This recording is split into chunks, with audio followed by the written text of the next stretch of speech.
Pertumbuhan gereja adalah salah satu topik paling menarik bagi setiap hamba Tuhan, majelis jemaat, dan segenap aktivis gereja yang merespons panggilan Tuhan. Salah satu berkat besar dari pelayanan mereka adalah Tuhan memberi pertumbuhan gereja.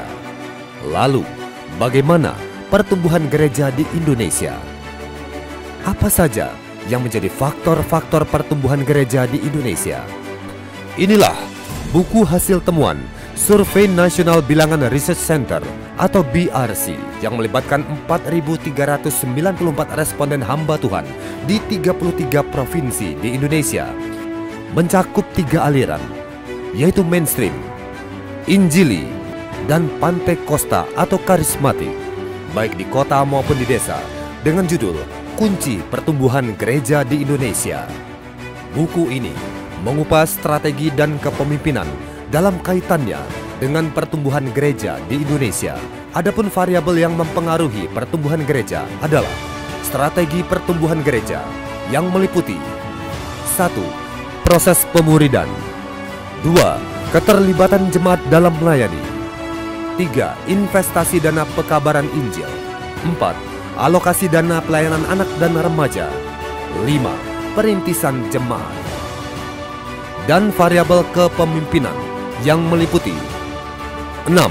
Dukungan sinode, 7. Panggilan dan motivasi, 8.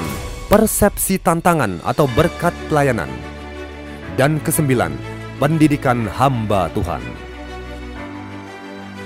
Kiranya buku ini menjadi berkat bagi gereja Tuhan di Indonesia.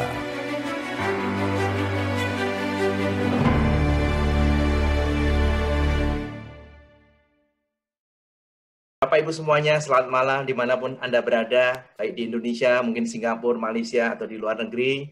Ada yang selamat pagi mungkin, atau selamat siang. Jadi Bapak sekalian, senang sekali pada hari kedua ini. Saya yakin menjadi salah satu seminar yang sangat exciting, seminar di mana kita bisa mendapatkan banyak berkat dari para speaker-speaker kita. Dan pertama nanti Pak Bambang Budianto akan mempresentasikan 15 menit. Sebagian dari hasil surveinya. Jadi slide-slide yang ditampilkan nanti itu kira-kira hanya 5% atau mungkin maksimum 8% daripada hasil survei yang ada dibukukan oleh BRC. Dan kemudian setelah Pak Bambang 15 menit, nanti masing-masing selama 10 menit, Pak Gomar Hultom akan memberikan tanggapannya atau responnya dari hasil survei yang dipresentasikan Pak Bambang, demikian juga dengan Pak Daniel Ronda selama 10 menit. Setelah itu, nanti kita akan masuk 20 menit, yaitu kita akan melakukan tanya jawab bersama dengan Bapak Gomar dan Bapak Daniel Ronda untuk mempertajam atau melakukan pendalaman dari apa yang dipresentasikan oleh kedua beliau ini yang luar biasa. Saya rasa ketiga narasumber kita sungguh luar biasa, Tuhan sudah pakai. Kita semua berharap menjadi berkat yang luar biasa bagi pertumbuhan gereja di Indonesia, satu ladang yang subur buat kita untuk melakukan pengabaran Injil, sama seperti buku kita yang berwarna hijau di tengah-tengah negara yang memiliki jumlah muslim terbesar di dunia. Oke, Bapak sekalian, oleh karena itu mari kita sambut pembicara kita pertama. Saya serahkan waktu kepada Bapak Bambang Budianto, Ketua Dewan Pembina Bilangan Research Center. Mari kita sambut Bapak Bambang Budianto PhD, CEO, Leadership as Discipleship atau ANLIS, dan Ketua Pembina Bilangan Research Center.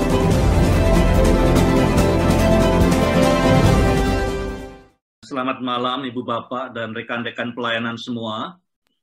Bersyukur untuk kesempatan bisa belajar bersama dengan semua saudara pada malam hari ini.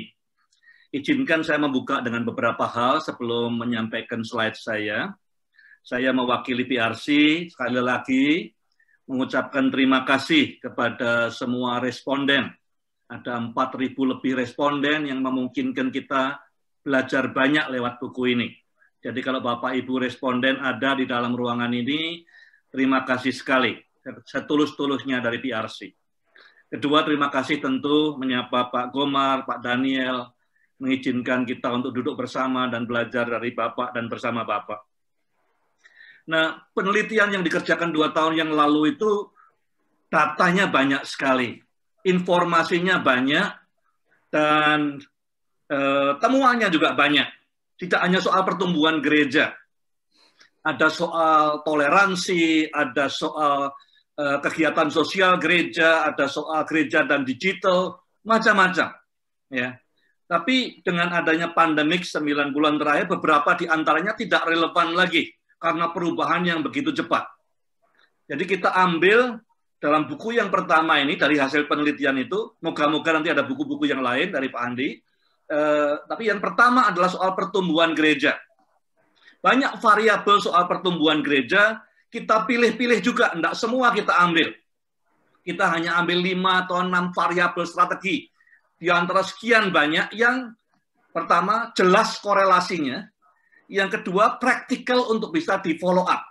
Ya. Jadi gereja yang anggotanya cuma 40 atau 400 atau 4.000, semua bisa memfollow up hasil temuan yang sangat praktis ini.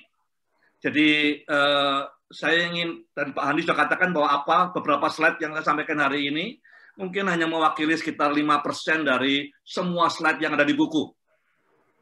Nah, saya akan mulai menyampaikan bagian saya dengan slide, jadi minta izin supaya saya bagi slide saya. Ya, jadi temanya adalah strategi pertumbuhan gereja. Pak Handi sudah menyampaikan ini kemarin, ya. Kalau saudara ada pertanyaan metodologi segala macam, kemarin Pak Andi sudah membahasnya dengan sangat jelas. Frame thought-nya, pola berpikirnya, ya, seperti ini. Kepemimpinan akan mempengaruhi strategi, strategi mempengaruhi output. Outputnya apa? Pertumbuhan gereja, khusus untuk buku ini. Nah, strategi gereja ada beberapa macam yang kita lihat korelasinya cukup kuat. Yang pertama, proses keterlibatan jemaat dalam pemuridan. Yang kedua, keterlibatan jemaat dalam melayani. Ketiga, investasi dana PI, 10% dari income atau lebih. Yang keempat, alokasi dana untuk pelayanan anak dan remaja. Tujuannya apa? Mempersiapkan pemimpin masa depan. Ya, 10% atau lebih. Dan kemudian perintisan jemaat. Ada beberapa lagi, ya, tapi kita fokus, dan saya tidak akan membahas kelima-limanya. Saya mungkin akan ambil 3 saja.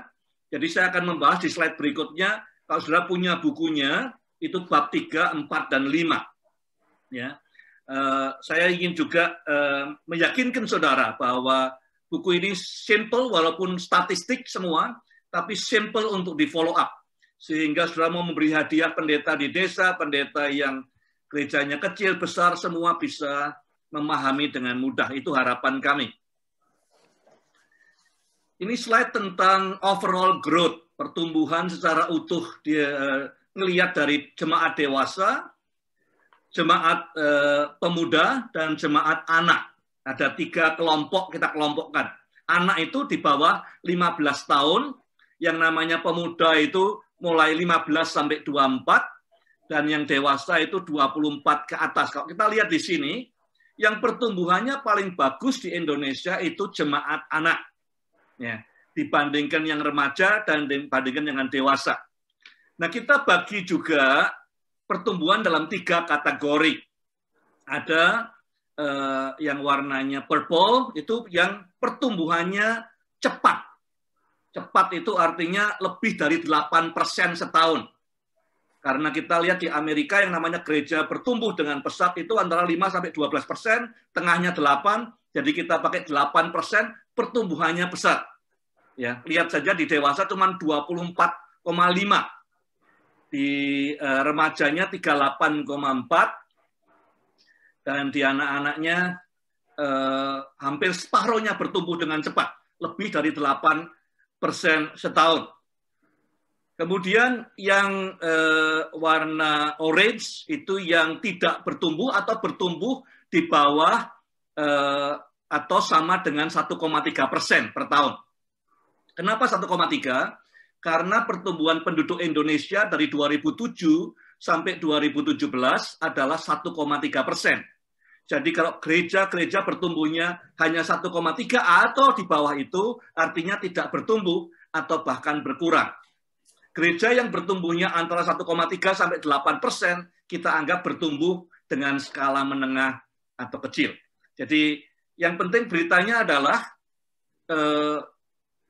kalau digabungkan antara bertumbuh cepat dan bertumbuh sedang, jemaah dewasa kita ada 58% yang bertumbuh.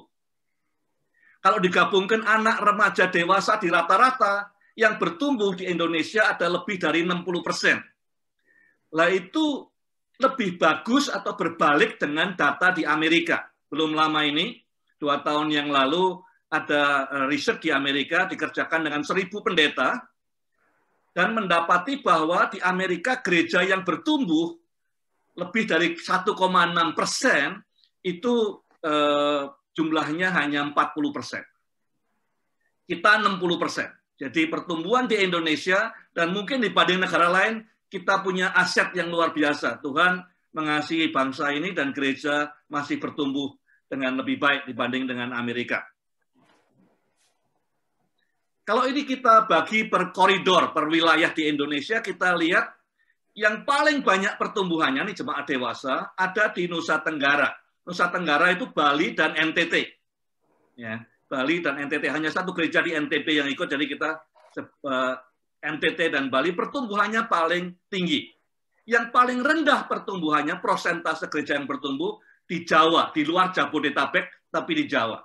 Ya, sekedar untuk kita tahu di mana mereka ini berada. Kenapa? Itu pertanyaan yang menarik setelah ini. Nah, kalau kita kaitkan korelasi antara jemaat yang di atas 18 tahun, ya, dengan jemaat dewasa di atas 25 tahun ke atas dengan mereka yang terlibat dalam pemuritan, maka kita lihat ada korelasi yang cukup kuat. Kalau dia jemaatnya lebih dari 10% memuridkan, maka 67% dari antara mereka ini, jemaat yang memuridkan adalah jemaat yang bertumbuh. Kalau tidak memuridkan, hanya 52% ya, yang bertumbuh. Jadi ada korelasi kira-kira 15 poin di sana, bedanya, yang cukup menarik untuk disimak. Strategi yang kedua itu soal volunteerism atau pelayanan, terlibat dalam pelayanan. Kita pisahkan gereja-gereja yang mengatakan 10% lebih jemaatnya melayani, terlibat pelayanan di gereja secara rutin, dan mereka yang kurang dari 10%. Sekali lagi kita lihat 15% margin, 15 poin margin, korelasi antara gereja-gereja yang melibatkan lebih dari 10% anggotanya melayani. Nah, kalau sudah ikut yang kemarin, ini cocok dengan perkataannya Pak Rubin Adi dan Pak Jeffrey, di mana core dari segalanya adalah melibatkan jemaat untuk melayani. Inti dari strategi pertumbuhan atau strategi gereja yang sehat adalah melibatkan sebanyak mungkin orang untuk melayani, bukan hanya kelompok tertentu saja.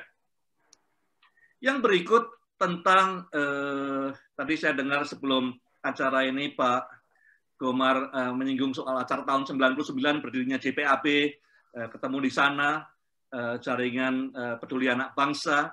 Nah, kita lihat waktu itu ada teman saya Pak Mark yang menanyakan berapa banyak sih gereja yang mengalokasikan 10% pendapatannya untuk generasi mendatang, untuk anak dan untuk remaja. Di sini bisa kelihatan hanya 35%, hanya sepertiga. Kita bicara soal bonus demografi, kita bicara soal masa depan bangsa, tapi hanya sepertiga gereja-gereja di Indonesia yang investasi lebih dari 10% pendapatannya per tahun. Nah, yang lain mungkin investasi ke gedung atau yang lain saya tidak tahu. Tapi hanya sepertiga saja yang memberikan lebih dari 10% untuk masa depan bangsa, masa depan gereja. Ada kaitannya apa tidak antara mengalokasikan dana untuk anak dan remaja dengan pertumbuhan gereja? Ternyata ada. Kita memberi kepada anak-anak, jemaat dewasanya bertumbuh. Ya, kita lihat mereka yang mengalokasikan lebih dari 10% dana untuk anak dan remaja, ternyata 68%-nya, hampir 70%, itu gereja-gereja yang bertumbuh. Jadi gereja yang mempedulikan, saya ingin garis bawahi ini, banyak kali di masa lalu orang pertentangkan antara pertumbuhan angka dengan pertumbuhan spiritualitas. Artinya angka atau spiritualitas. Cuman penelitian buku ini, penelitian kita di BRC dan buku ini mengatakan kalau kita fokus ke pemuritan, kalau kita fokus ke pelayanan, melibatkan mereka pelayanan, kita fokus ke generasi mendatang, maka byproduct-nya adalah gereja bertumbuh. Jadi bukan lagi dua kutub yang berbeda, tetapi satu mana prioritasnya. Kalau kita prioritaskan yang memuridkan, melayani, investasi di anak-anak, maka 70% diantaranya adalah gereja yang bertumbuh. Nah, saya masuk ke pasal 4 di gereja remaja dan pemuda. Kalau kita lihat tadi slide yang ketiga, itu remaja dan pemuda itu paling bontot, paling sedikit gereja yang bertumbuh, kira-kira separuh-separuh. Ya, 53% gerejanya bertumbuh, jemaat remaja pemuda. Terus kita lihat di mana saja itu yang bertumbuh paling banyak, kembali Nusa Tenggara, NTT dan Bali paling tinggi tingkat pertumbuhannya, paling bontot, paling banyak gereja yang tidak bertumbuh remaja pemudanya di mana? Di Jawa lagi. Di luar Jabodetabek di Jawa hanya 41. Ini satu-satunya bar yang purple-nya lebih rendah daripada warna hijaunya. Ya. Di mana yang tidak bertumbuh lebih banyak daripada yang bertumbuh. Itu jemaat remaja pemuda di Jawa. Tapi ada yang menarik di balik ini. Kalau kita kaitkan jemaat remaja pemuda dengan pemuritan, tetap ada korelasi yang kuat. Jemaat remaja pemuda yang lebih dari 10% anggotanya terlibat dalam pemuritan, 67,7% adalah jemaat remaja yang bertumbuh. Sedangkan mereka yang kurang dari 10% terlibat dalam pendewasaan rohani, pemuritan, menolong orang lain bertumbuh ke arah Kristus, adalah hanya 46% yang bertumbuh. Nah, saya ingin ajak ini yang paling menarik di sini, kita juga analisa dengan besar kecilnya jemaat. Kita bagi 3 jemaat remaja pemuda yang di bawah 50 atau 50, 51 sampai 100 gereja sedang, dan di atas 100. Kemudian kita cross tabulasikan dengan keterlibatan mereka dalam pelayanan. Coba sudah lihat gereja yang menengah, gereja yang sedang, yang jumlahnya tidak terlalu besar, antara 51 sampai 100 kurang lebih, dan 10% anggotanya terlibat pemuritan, 81,6% itu gereja yang bertumbuh. Artinya 4 dari 5 jemaat remaja pemuda yang 10%-nya terlibat pelayanan, jumlah anggotanya tidak terlalu banyak, tapi juga tidak terlalu sedikit. Mengapanya ada di buku. Saya tidak sempat akan jelaskan. Semua analisa mengapa begini ada di buku yang saudara bisa miliki malam hari ini. Ya. Tapi menarik, ini angka paling tinggi. Keterlibatan anak muda itu idealis, camaraderie, loyal dengan teman-temannya, dan sangat cocok dengan jiwa anak muda. Mereka mau action. Ya, begitu diberi kesempatan, pertumbuhannya luar biasa. Sekarang bagian hampir terakhir, jemaat anak. Jemaat anak-anak di bawah 15 tahun dilibatkan dalam pemuritan. Kita bagi yang 10% anaknya terlibat, 10 atau lebih, atau dengan yang 10 atau kurang. Sudah lihat sendiri, kalau jemaat anak yang di bawah 15 tahun, sekolah minggu ini, ya, 10% atau lebih dilibatkan dalam proses pemuritan, entah komsel anak, entah apapun juga, 75% kira-kira, atau 3 dari 4 yang mengerjakan ini adalah sekolah minggu atau jemaat anak yang bertumbuh. Ini kalau teori sudah melewati ambang batasnya untuk bisa dipercaya. 74,3%. Nah, kita nggak ingin cuma melihat tentang angka-angka saja. Angka penting, statistik penting, tapi kita juga ingin lihat gereja yang sehat. Ya. Jadi kita kembangkan ada 10 kriteria membangun gereja yang sehat. Ya, di antaranya ada faktor, tapi semua dari 10 ini masih dalam case program, intervensi, strategi, pelayanan, perintisan jemaat, alokasi dana, dan segala macam. Belum termasuk di dalamnya adalah soal manajemen, soal leadership, soal akuntabilitas, soal proses, soal keuangan, soal digital. Itu belum masuk di sini. Ya. Jadi nanti kemudian hari kita ingin kembangkan yang lebih holistik lagi, tidak hanya dari sisi pelayanan sehatnya, tapi dari sisi organisasi dan dari sisi-sisi yang lain, relationship dan yang lain. Ini ada dalam buku, jadi saya tidak akan jelaskan panjang lebar. Slide saya yang terakhir, kalau dengan 10 kriteria tadi, kemudian kita golongkan dalam 3 golongan, saudara bisa lihat di kota hanya ada 23,9% gereja yang sehat. Ini belum bicara soal digital, belum bicara soal uang, belum bicara soal akuntabilitas, sumber daya manusia, manajemen, dan segala macam. Hanya program saja. Di desa, 15% saja yang sehat. Sudah lihat bahwa secara keseluruhan, tadi ada 60 gereja yang bertumbuh secara angka. 60% gereja bertumbuh secara angka, tapi yang sehat hanya sepertiganya, kira-kira 20%. Belum tentu yang bertumbuh itu sehat. Kalau dia bertumbuh tapi tidak sehat, ya pertumbuhnya tidak akan lama. Kemudian turun lagi dan makin banyak yang sakit dan segala macam. Jadi tugas kita kemudian adalah bagaimana mendorong ini menjadi pola pikir kita, bagaimana menyehatkan semua gereja, keluarga, komunitas kita. Saya percaya akan menunjang kepada sehatnya gereja dan sehatnya bangsa kita. Terima kasih, saya kembalikan. Mari kita sambut Pendeta Gomar Gultom MTH, Ketua Persekutuan Gereja-Gereja di Indonesia.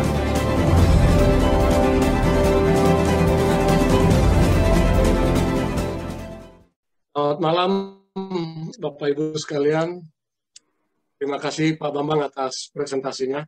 Dan izinkan pertama-tama saya menyampaikan selamat kepada BRC, Bilangan Research Center, atas penerbitan buku ini. Saya kira buku ini sangat menolong buat kita semua. Dan atas presentasi yang baru disampaikan tadi tentu belum mengelaborasi seluruh isinya, dan tentu tidak ada maksud kita malam ini untuk menyelesaikan semua bukunya.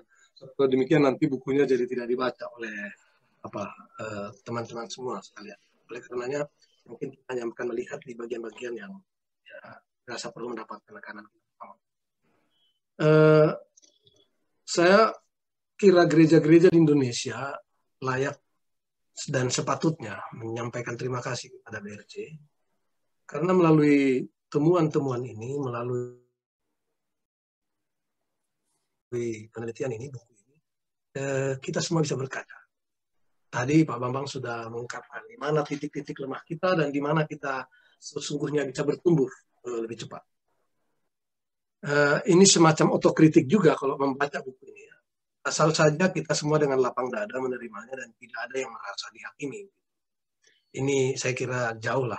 BRC jauh dari niat untuk menghakimi. Ini semata saya kira membedah di mana posisi kita sekarang, supaya kita bisa melihat ke arah mana ini pertumbuhan kita, perjalanan gereja-gereja kita. Dan itu yang pertama saya kira apresiasi. Dan apresiasi yang kedua saya kira buku ini, hasil-hasil penelitian ini juga bisa menjadi sebuah pijakan bagi kita semua untuk menyusun renstra gereja-gereja kita. Baik di gereja lokal, di sinodal, maupun dalam lingkungan ekumenis. Selama ini gereja-gereja kita banyak menyusun program tidak berdasarkan data yang ada, tidak berdasarkan analisis sosial yang kuat. Saya kira Bilangan Research Center ini membuat sebuah tradisi baru saya kira buat kita bergereja, agar kita menyusun program, melaksanakan kegiatan-kegiatan dan aktivitas gereja itu mestinya berdasar pada data, dan data itu dianalisis. Tentunya melalui sebuah analisa sosial, dan dengan itulah kita menyusun rencanaan strategis bagi gereja-gereja kita. Kalau ini dilakukan, maka saya kira gereja-gereja kita akan lebih sehat. Tadi disebutkan oleh Pak Bambang, gereja-gereja kita bertumbuh, tapi soal kesehatannya tadi rendah sekali ternyata. Nah, saya dari paparan Pak Bambang dan juga melihat isi buku ini, saya melihat cukup menggelitik bahwa pertumbuhan yang lebih besar itu karena perpindahan gereja. Ini sebuah pelajaran yang sangat berharga bagi gereja-gereja yang warganya eksodus, keluar dari gerejanya, tentu, sehingga kita bisa melihat bahwa ada sesuatu yang salah dengan perjalanan gereja kita, sehingga warga harus pindah ke tempat. Nah, temuan-temuan ini juga cukup memprihatinkan karena bagian terbesar dari pertumbuhan dari segi kuantitas gereja-gereja kita itu lebih karena pindah gereja atau karena anaknya atau pertumbuhan biologis dan karena perkawinan. Artinya karena pekabaran Injil itu menjadi sangat kecil ininya, porsinya, dan itu yang paling kecil justru. Tadi Pak Bambang katakan dibandingkan dengan negara-negara lain pertumbuhan gereja kita lebih menggembirakan gitu. Tapi kalau dilihat pertumbuhannya ternyata yang penginjilan itu justru paling bawah gitu. Masalah 1,7% gitu, kurang dari 2% dibandingkan dengan pertumbuhan yang lain. Walaupun memang ada konversi 6,7%. Yang sayangnya tidak dijelaskan ini konversi ini kenapa terjadi konversi. Nanti saya punya pendapat sendiri tentang ini, asumsi tapi. Tetapi juga ada yang berkurang warga kita, 0,8% di desa dan 1,5%. Ini juga menjadi pelajaran yang sangat berharga saya kira. Nah, karena perkawinan itu ada warga bertumbuh, tetapi juga ada yang berkurang. Itu 16,8% dan 10% di kota dan desa. Nah, yang menarik juga buat saya dari paparan Pak Bambang tadi, juga dari isi buku ini, beberapa yang disebut faktor penunjang bagi pertumbuhan gereja itu ternyata kurang diperhatikan oleh gereja-gereja kita. Misal pemuritan yang disebut partisipasi umat, partisipasi anak-anak dalam pemuritan, investasi dana dalam pekabaran Injil, investasi kapasitas para pekerja gereja. Ternyata angka-angkanya menunjukkan minimnya perhatian gereja terhadap itu. Namun keprihatinan saya yang paling mendalam, tadi sudah diungkapkan oleh Pak Bambang, ternyata gereja, saya sudah sebutkan tadi, gereja-gereja kita tidak sehat. Hanya 18,6% yang sehat. Padahal kriteria sehat yang dipakai oleh penelitian ini masih berkutat, paling tidak menurut saya, masih berkutat di dinamika internal gereja. Dari 10 kriteria yang disampaikan, ada 10 kriteria ini, kita lihat, 9 diantaranya itu lebih merupakan persoalan-persoalan internal gereja, dinamika internal. Baru yang ke-10 dia menyangkut bagaimana kita keluar. Nah, ini tentu membawa pertanyaan, apa dan untuk apa gereja hadir di Indonesia kalau begitu? Apakah kita hadir hanya untuk diri kita? Artinya, yang saya mau katakan di sini keprihatinannya adalah untuk yang mendasar di internal saja kita masih problem. Masih banyak kekurangan kita di sana sini. Apalagi kalau kita nanti berbicara tentang peran kita di luar. Ini menjadi pertanyaan besar. Dan ini saya pikir juga menggoda kita, paling tidak saya, untuk meminta BRC kalau boleh penelitian berikut memasukkan unsur ini. Artinya hasil penelitian ini menunjukkan persoalan internal saja pun kita sudah punya problem besar. Apalagi kalau di situ aja kita belum selesai masalahnya, apalagi melihat tugas panggilan kita di luar, tentu ada problem. Padahal kita semua gereja ada untuk semua. Gereja ada bukan hanya untuk warga gereja, bukan hanya buat orang yang ada di sekeliling gereja. Gereja hadir justru untuk dunia ini. Yohanes 15 ayat 16. Aku memberikan kalian untuk pergi keluar untuk berbuah dan buahnya itu menetap. Nah, kita gereja untuk semua, untuk pergi keluar, untuk berbuah, sehingga kalau gereja bertumbuh, mestinya di mana Injil diberitakan, di mana gereja hadir, di situ mesti hadir daya penebusan Kristus. Gaya penebusan Kristus yang saya maksud adalah yang buruk menjadi baik, yang tidak adil menjadi adil, yang bengkok diluruskan, kebencian diganti kasih sayang, dendam diganti belas kasihan, yang lemah diberdayakan, dan sebagainya. Nah, ini menjadi penting karena pertumbuhan gereja harus kita lihat adalah dalam kerangka gereja hadir di tengah dunia, bukan untuk diri kita. Sebabnya saya mau menawarkan juga aspek lain dari pertumbuhan gereja yang selama ini kita agak kurang sentuh di dalam percakapan-percakapan tentang gereja. Mestinya yang dipentingkan bukan jumlah gereja saja. Jumlah gereja penting, jumlah umat penting. Tapi mestinya tidak hanya itu yang kita pentingkan, tetapi juga pada orientasi hidup yang berbasiskan kebersamaan, solidaritas, dan kesetiakawanan terhadap realitas di sekitar realitas yang mengelilingi gereja. Dengan demikian, gereja sebagai institusi bukan tujuan, karena kalau gereja menjadi tujuan, dia akan mudah kehilangan jati diri dan menariknya sebagai entitas pembawa kedamaian dan keadilan. Sehingga bisa kita katakan juga, gereja mestinya bukan menjadi orientasi hidup, melainkan untuk menjadikan hidup ini berorientasi pada kemanusiaan. Nah, itu yang bisa saya komentari dari buku yang sangat bagus ini, sebagai introspeksi pada diri saya sebagai gereja. Oleh karena itu, saya menyarankan kepada para pimpinan gereja, para pengerja gereja,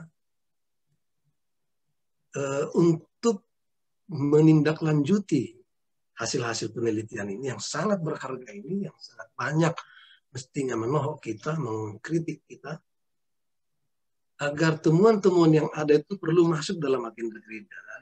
Ada pemuritan, ada partisipasi umat, alokasi dana, perhatian terhadap anak, pelibatan anak dalam pemuritan, remaja dan pemuda, jumlah umat pun termasuk. Karena ternyata terlalu besar jumlahnya juga tidak perlu harus dikurangi, tapi barangkali kelompok tumbuh bersama, kelompok sel perlu lebih dihidupkan seperti itu. Tadi disebutkan antara 51 sampai 100 itu yang paling ideal dari ini. Jadi kiranya hal ini bisa menjadi bagian dari agenda. Yang kedua, rekomendasi saya adalah unsur saya para peneliti dan terutama bolehkah juga penelitian lanjutan seputar keterlibatan sosial gereja dan dampak kehadirannya di tengah masyarakat menjadi penting, gitu. Karena memang pertumbuhan gereja itu harus arahkan ke sana juga. Karena kesatuan kita sebagai gereja tumbuh adalah agar dunia ini percaya karena gereja ada dan bermakna. Sekian yang bisa saya sampaikan, Pak Handi, Pak Ibu sekalian. Terima kasih.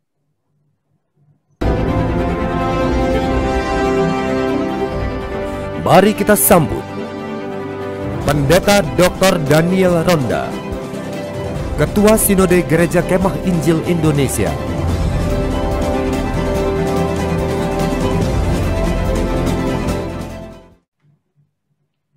Selamat malam, Bapak Ibu, saudara-saudara semua.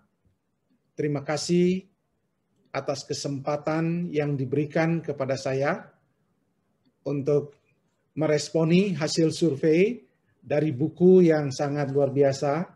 Dan pertama-tama saya berterima kasih atas BRC, Pak Bambang dan Pak Handi yang telah mengundang sebagai penanggap juga dalam acara ini. Dan juga tentunya kepada Bapak Gomar yang telah memberikan insight yang berharga sebagai seorang yang memimpin gereja-gereja yang ada di Indonesia dalam gerakan perarakan ekumenik. Dan saya sungguh senang karena saya bisa memiliki buku ini dan saya mendorong semua pemimpin gereja untuk memiliki buku ini karena pemimpin yang luar biasa, yang pemimpin yang dipakai Tuhan, seperti Musa dan semuanya, dalam masa lalu mereka harus mengutus pengintai dulu untuk menguasai sebuah daerah.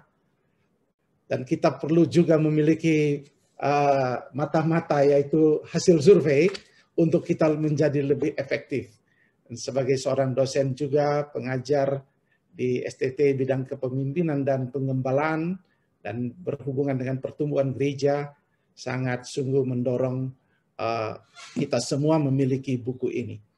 Dan saya senang juga karena saya sebagai pimpinan sinode yang 70%-nya ada di desa-desa, 2.500-an gereja yang ada dari Medan sampai Papua, dan saya senang bisa membagikan, tapi tentu saya tidak membagikan pengalaman internal gereja, tetapi perjumpaan saya juga dengan gereja-gereja lain menjadi suatu pengalaman dalam diri yang saya tuangkan untuk meresponi hasil survei dari buku ini.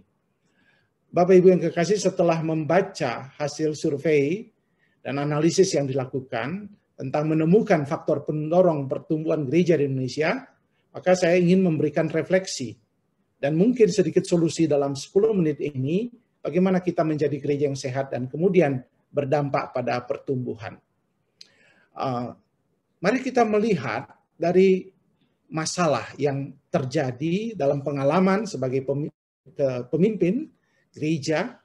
Saya menemukan dari survei tentang peranan sinode, maka permasalahannya adalah manajemen organisasi kita yang ternyata sudah kuno dan kaku.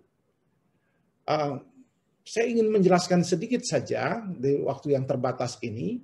Kita tahu manajemen modern berbicara tentang bagaimana perform menjadi sesuatu yang efektif, yang menghasilkan, dan hidup. Tetapi kemudian gereja lalu membuat begitu banyak aturan, sehingga walaupun mereka sudah tidak efektif, mereka sudah tidak bertumbuh, tetapi mereka lebih mempertahankan aturan, peraturan, tata gereja mereka, ketimbang memeriksa kembali apakah ini sudah efektif.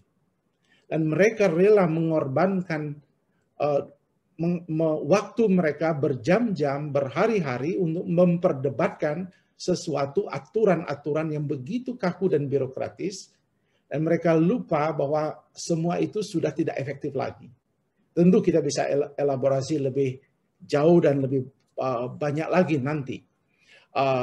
Tetapi ini yang menjadi masalah. Yang kedua adalah masalah dari berkaca dari penemuan buku ini tentang pentingnya kegerakan jemaat terlibat dalam pelayanan. Justru yang terjadi di gereja saat ini adalah klergiisme, di mana justru ketika misalnya sebagai dalam tradisi kami gereja Injili, kita berhasil membuat gerakan kaum awam terlibat dalam penginjilan, tetapi lama-lama kemudian para pemimpin gereja mulai menarik semua kegerakan itu menjadi gerakan membatasi semua ke pendeta. Jadi semua bertumpu kegiatan gereja pada pendeta.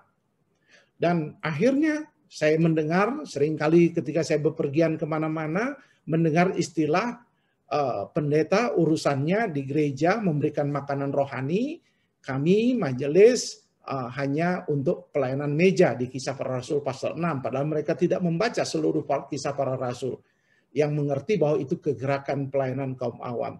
Di gereja-gereja mainstream sebenarnya sudah banyak tulisan tentang pentingnya kegerakan kaum awam, banyak diterbitkan buku BPK, dan saya sangat senang terinspirasi dari situ, tetapi seringkali gereja telah memusatkan kegiatannya hanya kepada pendeta. Sehingga akhirnya kita kena dampaknya hari ini.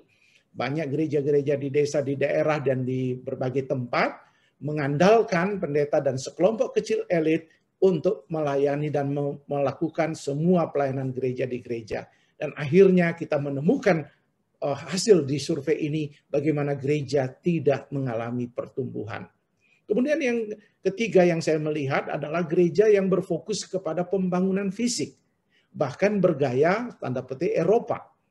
Dan hari ini di desa-desa, di daerah-daerah, di mana saja saya pergi berkunjung, karena memang faktor otonomi, faktor desentralisasi, faktor di mana pemerintah daerah ingin memanjakan umat, mungkin ada banyak umat Kristen di sana, akhirnya proposal tentang pembangunan diberikan dan orang berlomba-lomba membangun fisik dengan gaya Eropa, tetapi tidak fungsional lagi, sehingga ini yang saya mau fokuskan, akhirnya tempat-tempat, misalnya sarana untuk sekolah minggu, sarana untuk pelayanan pemuridan lemah, kurang dia ada. Gereja-gereja bisa indah di daerah-daerah, tetapi kita lihat hari Minggu, anak-anak sekolah minggu beribadah dan ada di pastori gereja, ada di bawah pohon dan sebagainya. Mereka hanya fokus kepada gedung untuk simbol. Nah, ini yang menjadi masalah dari mengapa gereja di desa misalnya dari temuan buku ini tidak mengalami pertumbuhan. Karena mereka terpaku kepada pertumbuhan fisik. Dan ini yang menjadi energi mereka dihabiskan untuk membangun katedral-katedral yang mungkin lama akan menjadi museum di kemudian hari. Kemudian yang tentu banyak, tapi karena waktu, maka pemimpin-pemimpin tentu hari ini merasa jenuh dan kewalahan menghadapi situasi kondisi di saat pandemi seperti ini, overwhelmed ya. Kalau kita membandingkan survei yang dilakukan oleh Barna Group, memang kita menemukan begitu banyak hamba Tuhan merasa tidak mampu lagi menangani kondisi ini, di mana pandemi lockdown ini berkepanjangan dan berdampak kepada kehidupan ekonomi dan kesehatan mental jemaat. Ini menjadi tantangan. Nah, bagaimana menuju gereja yang sehat? Nah, tentu ini hanya simple. Ada banyak hal dari perspektif yang bisa kita garap. Tetapi yang pertama, mari kita memeriksa kembali manajemen organisasi gereja. Apakah kita sudah mampu tetap gereja itu efektif menghadapi perubahan besar ini? Saya tertarik dengan Fredmund Malik yang sangat populer di Eropa, bagaimana ia mengajar tentang managing, performing, and living. Dan saya tertarik dengan konsep tentang perlunya organisasi itu hidup dan menunjukkan performance. Dan tentu nanti akan dibahas dalam konteks yang lain. Tetapi mari kita memeriksa apakah organisasi kita sudah efektif atau kita mempertahankan aturan atas nama aturan sehingga gereja dibiarkan mati dan tidak menjadi efektif. Kemudian pemimpin gereja hari ini perlu melakukan pendekatan personal yang menyentuh, engagement, daripada atraksi. Hari ini banyak uang gereja dihabiskan untuk KKR, untuk perayaan Natal, perayaan ulang tahun, dan bahkan perayaan Natal bisa ratusan juta di sebuah gereja, mengundang artis dan sebagainya. Tetapi akhirnya habis dalam satu hari, habis dalam 2 jam, dan tidak ada engagement yang bersifat harian, mingguan, dan bulanan kepada jemaat. Saya senang dengan seorang ahli kepemimpinan gereja, Carey Nieuwhof, yang sangat populer sekarang di Amerika Utara. Dia mengatakan, if you want your church to grow, stop trying to attract people, start trying to engage people. Dan inilah yang dimaksudkan dalam buku di kunci pertumbuhan gereja tentang pentingnya pemuridan, tentang pentingnya melakukan kegiatan-kegiatan kelompok-kelompok, sektor-sektor apapun namanya di gereja kita masing-masing untuk melakukan pendekatan-pendekatan yang lebih menyentuh. Kemudian yang berikutnya, 2 terakhir ini adalah orientasi kepada pengembangan jemaat dalam pelayanan, bukan hanya kepada fisik. Ingat, buildings don't reach people, people reach people. Nah, sudah waktunya kita mengalokasikan dana kita dan semuanya kepada pengembangan manusia, pelayanan seutuhnya, bukan hanya semata-mata menghabiskan energi kita kepada pelayanan atau pembangunan fisik semata-mata. Saya menemukan ada banyak gereja yang fisiknya begitu indah. Waktu saya masuk di gereja itu hanya 30-40 dari kapasitas 300 kursi yang terisi hanya sedikit. Karena mereka hanya berfokus pada buildings dan bukan kepada menjangkau orang dan harus kita melibatkan sebanyak mungkin orang menjangkau orang lain. Lalu panggilan yang terakhir yang perlu menurut saya gereja yang sehat adalah panggilan gereja buka daerah baru. Ini paling penting sekali. Dan kalau tadi Pak Gomar sudah menyebut tentang perpindahan dari gereja ke gereja yang lain, ini panggilan dan tantangan tersendiri untuk gereja membuka daerah-daerah ladang baru dalam pelayanan, melakukan pendekatan baru secara holistik. Ini yang saya senang dari Pak Gomar tadi. Mari kita bicara tentang pendekatan yang baru, bukan pendekatan yang hanya pendekatan tradisional, peningkatan jemaat dalam pemuridan, semuanya ada di dalam gedung. Kita mau keluar secara holistik. Dan penting sekali, ada disebutkan dalam buku ini tentang George Hunter ketiga, dosen saya di Asbury Theological Seminary, ya pentingnya mengatakan kita menggarap nominal Christian. Artinya ternyata ladang misi yang terbesar adalah di kantong-kantong Kristen sendiri yang sama sekali mungkin sekarang mungkin tidak pernah mendengar sama sekali tentang kekristenan. Dan tentunya ini menjadi tantangan tersendiri bagi kita mendengarkan hasil review riset kemarin, pendidikan yang berkelanjutan bagi hamba-hamba Tuhan sendiri. Karena banyak hamba Tuhan yang tamatan dari S1 ketika dia kembali ke daerah pelayanan mereka tidak punya chance, kesempatan untuk melakukan pelayanan yang berkelanjutan. Inilah yang kami harapkan dapat membuat gereja mengalami pertumbuhan dan menjadi berkat bagi bangsa dan negara. Itu yang saya bisa berikan pada malam hari ini. Tuhan memberkati. Luar biasa. Jadi Bapak sekalian, kita sudah mendengarkan presentasi dari Pak Bambang Budianto dan juga dari Pak Gomar, kemudian dari Pak Daniel. Nah, perkenankan saya untuk selama 20 menit sebelum kita masukin tanya jawab, ya. Jadi saya ingatkan seperti tadi Alan mengingatkan kita semua, silakan menuliskan pertanyaan Bapak Ibu sekalian. Walaupun tidak semua pertanyaan bisa dijawab, tapi mudah-mudahan beberapa pertanyaan yang memiliki kesamaan nanti kita bisa kelompokkan dan dijawab oleh 3 presenter kita. Nah, saya mulai dulu. Kita akan diskusi dengan Pak Gomar dan Pak Beneronda lebih dalam lagi untuk beberapa hal. Dan untuk pertama kali, saya ingin menyampaikan pertanyaan pendalaman kepada Bapak Gomar Gultom. Pak Gomar Gultom, kemarin kita waktu seminar ada salah satu variabel kepemimpinan yang berhubungan dengan dukungan sinode. Ternyata sinode yang memberikan dukungan dan ternyata memberikan hasil survei menunjukkan bahwa kemungkinan gereja bertumbuh juga lebih besar. Dan sama seperti Bapak sampaikan di presentasi pada malam hari ini, pentingnya kebersamaan. Dan kita mulai dengan hal yang internal lebih dahulu, nanti pertanyaan kedua adalah berhubungan dengan eksternal yang sudah Bapak fokuskan pada malam hari ini. Pak, kira-kira kalau konkretnya Pak, dukungan sinode, PRC mengatakan, oh ya ada pengaruhnya. Dan terutama di gereja-gereja mainstream, Pak. Justru kalau dukungan sinode itu besar, dukungan sinode itu kecil, perbedaan besar dan kecil itu paling banyak berpengaruh adalah di gereja-gereja mainstream. Kira-kira bentuk dukungan konkretnya menurut Bapak Gomar, kira-kira bentuknya apa? Apakah dukungan human resources, apakah dukungan sistem, dukungan teknologi, dukungan yang berhubungan dengan relationship, persatuan, dan sebagainya. Silakan Pak Gomar. Makasih Pak Hendy. Ya, dari semua unsur-unsur yang disebutkan tadi, saya kira semua dibutuhkan ya dukungan dari sinode. Apalagi disebutkan tadi secara khusus untuk gereja-gereja mainstream. Cuman memang menurut hemat saya, relationship, keuangan, program, dan sebagainya itu mesti lebih banyak muncul dari gereja-gereja lokal. Sehingga sinode hendaknya memberikan otoritas yang lebih besar lagi kepada jemaat lokal.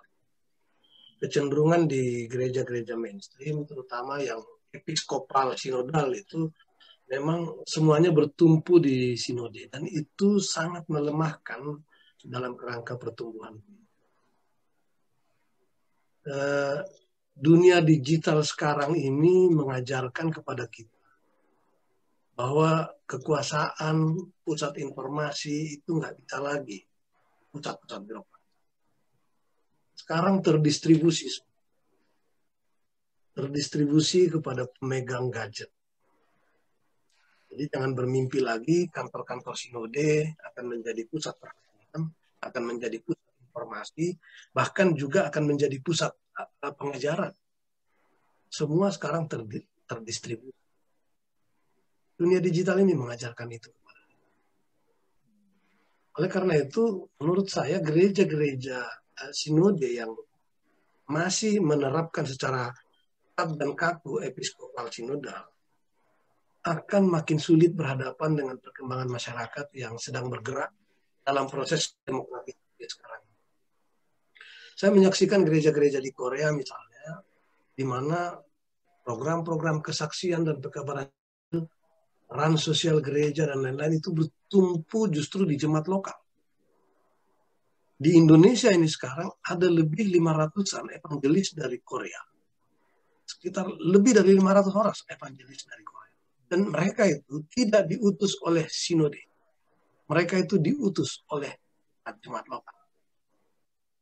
Oleh karena itu, pada hemat saya, sinode cukuplah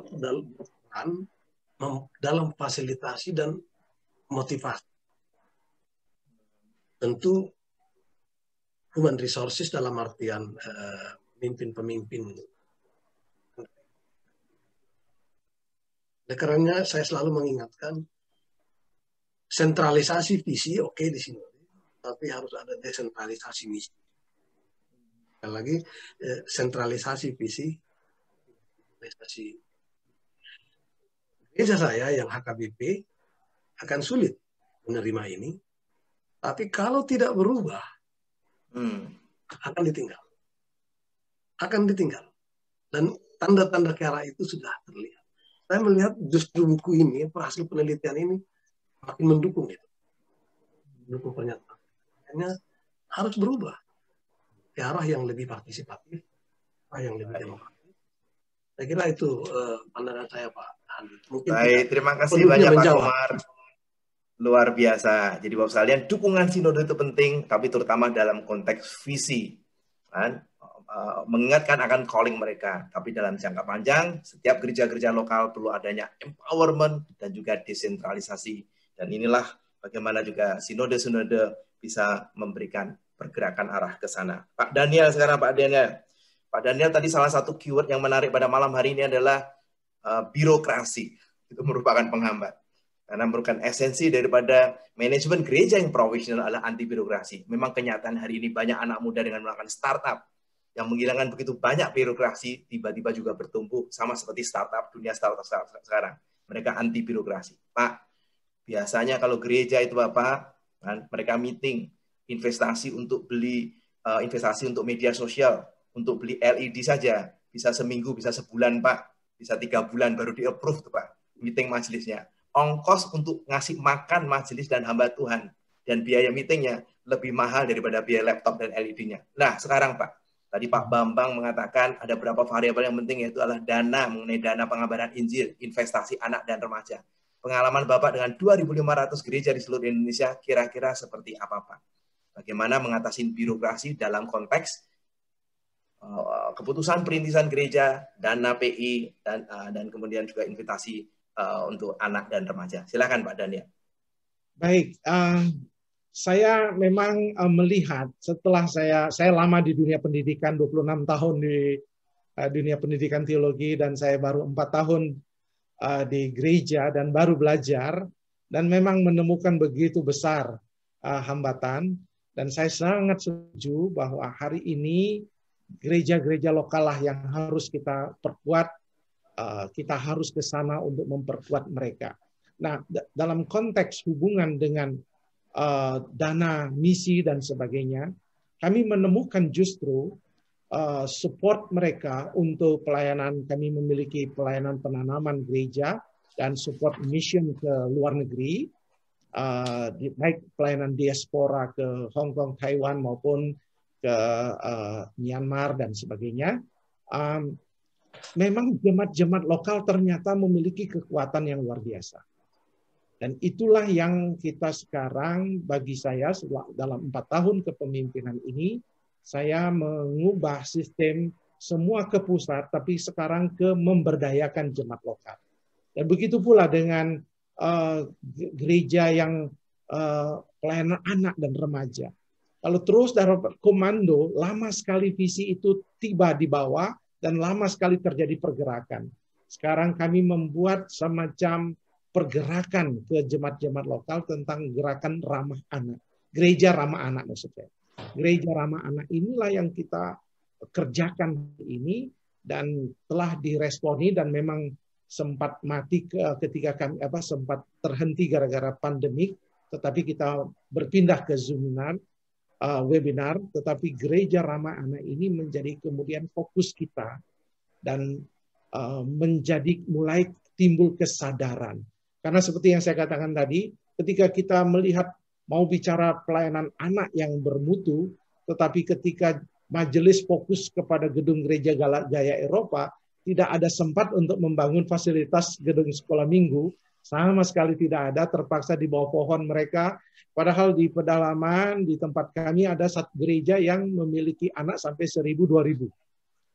Tapi mereka hanya di gedung saja yang besar satu sekaligus. Lalu dipisahkan di di pohon-pohon, di pastori-pastori dan sebagainya. Dan ini menjadi panggilan yang perlu. Ternyata jemaat lokal sebenarnya punya resources besar sekali. Dan kita tidak perlu bawa dia ke atas, tetapi kita perlu tinggal menggerakkan mereka untuk melakukan pelayanan ini. Saya rasa itu, Pak. Wah, luar biasa. Saya rasa cukup jelas ya dari teman-teman apa yang disampaikan Pak Daniel Ronda. Saya kembali kepada Pak Gomar untuk pertanyaan kedua. Pak, sekarang berhubungan dengan hal-hal eksternal yang Bapak sudah sorotin pada malam hari ini, Pak. Pak, misalnya Pak, untuk perintisan jemaat yang juga menjadi salah satu variabel temuan yang disampaikan oleh Pak Bambang Budianto sebagai salah satu variabel yang penting untuk membuat peluang gereja itu bisa lebih bertumbuh. Bagaimana tantangan gereja, Pak, dalam hal toleransi di berbagai daerah di Indonesia dalam konteks perintisan jemaat, perintisan gereja? Banyak gereja yang melakukan perintisan, tapi prediksi Bapak ke depan seperti apa? Tentunya salah satu tantangan kita lah masalah toleransi. Dan kemudian juga bisa disambung, apakah saran Bapak soal aktivitas sosial gereja, kebersamaan itu merupakan hal yang positif bagi perintisan jemaat tidak, Pak? Jadi ada dua perspektif mengenai masalah tantangan toleransi dan sehubungan dengan presentasi Bapak mengenai hal sosial, gereja perlu terlibat lebih banyak dalam sosial, bagaimana dengan konteks perintisan gereja di masa mendatang. Ya, makasih Pak. Kalau perintisan gereja ini kan sebetulnya kita bisa berkaca dari jemaat mula-mula. Jemaat mula-mula itu kan ada pada kondisi sebetulnya tidak terlalu mudah. Kurang lebih sama lah dengan kita sekarang menghadapi masyarakat intoleran gitu. Kalau saya baca di kisah 2 ini, apa yang menonjol di situ disebutkan bertambah-tambahlah jumlah mereka. Makin hari makin bertambah jumlah mereka. Ternyata cara hidup jemaat itu yang membuat pertambahan itu. Jadi cara jemaat yang seperti apa? Care and sharing. Jadi barangkali saya khawatir kita ini kurang percaya pada kekuatan Roh Kudus. Bahwa dengan cara hidup yang care and sharing itu, peduli pada sekitar, kita sesama sama lain, berbagi satu sama lain, itu akan, kalau saudara-saudara kita yang lain orang akan mendapatkan hidayah. Saya masih percaya pada kekuatan koeksisten. Hidup bersama dengan orang lain yang saling membantu, tolong, dan itu akan menumbuh kehidupan gereja. Nah, tetapi harus dicatat pentingnya care and sharing itu terutama bukan demi pertumbuhan umat, arti kuantitas, tetapi lebih karena care and sharing itu adalah hakikat gereja. Gitu. Itu memang hakikat gereja. Bahwa karena itu bermakna bagi sekitar sebagai garam dan terang, Roh Tuhan akan bekerja untuk apa? Jadi jangan dibalik gitu. Maksud saya jangan kuantitas, pertambahan kuantitas itu yang menjadi tujuan yang utama. Tapi memang care and sharing itu, cara hidup berjemaat itu, memang itulah hakikat kita sebagai gereja. Nah, kalau itu kita lakukan, saya nggak melihat bahwa intoleransi akan menjadi hambatan. Intoleransi akan dengan sendirinya teratasi dengan koeksistensi. Tetapi harus saya katakan juga bahwa intoleransi itu kan tidak tunggal penyebab. Ada banyak lain, ada faktor kebijakan negara yang kurang mendukung. Intoleransi merupakan reaksi terhadap itu. Intoleransi juga bisa reaksi terhadap ekonomi yang intoleran. Dan bisa juga reaksi terhadap umat lain yang tidak toleran. Intoleransi itu juga bisa begitu. Itu penelitian Sidney Jones mengatakan itu terhadap intoleransi yang terjadi di Bekasi. Itu merupakan reaksi terhadap kelompok-kelompok Kristen yang intoleran. Penelitiannya. Oleh karena itu, sekali lagi, saya menekankan pentingnya dalam kerangka pertumbuhan gereja ini, gereja hadir bagi sekitar sebagai dalam rangka menghadirkan persekutuan yang peduli dan berbagi. Ya. Yang kedua tadi soal kebersamaan, saya kira saya katakan tadi penekanan di jemaat-jemaat lokal. Karena memang perjanjian baru juga nggak mengenal sinode sebetulnya, yang ada ya jemaat lokal. Kebersamaan gereja-gereja di jemaat lokal itu di satu wilayah itu juga menjadi penting. Ketimbang hanya kebersamaan di lingkup sinode.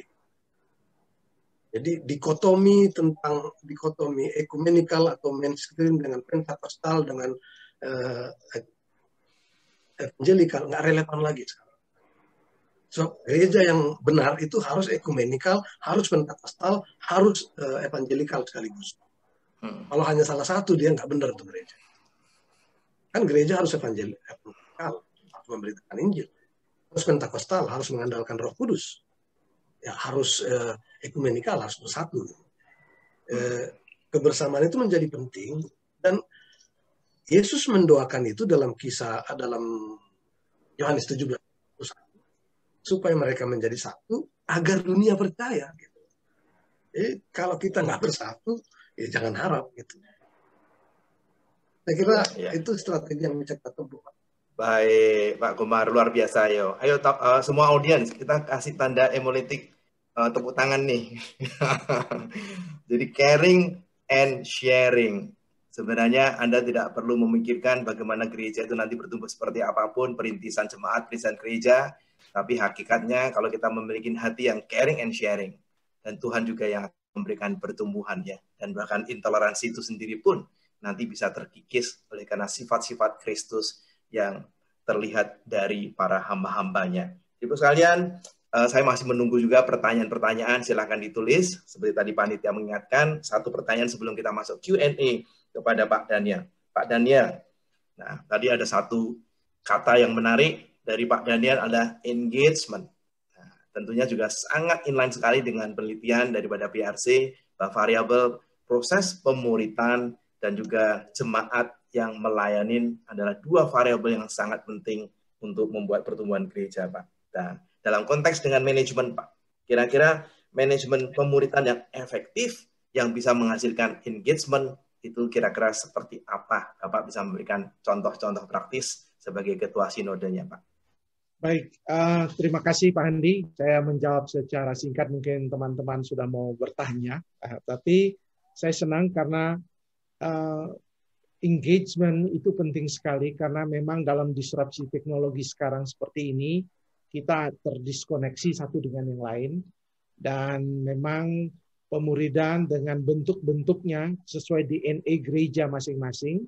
Kita tidak bisa membuat seragam, tetapi kelompok-kelompok kecil, namanya apapun, Detska, sel, rayon, sektor, apapun, sangat penting dikelola dengan baik.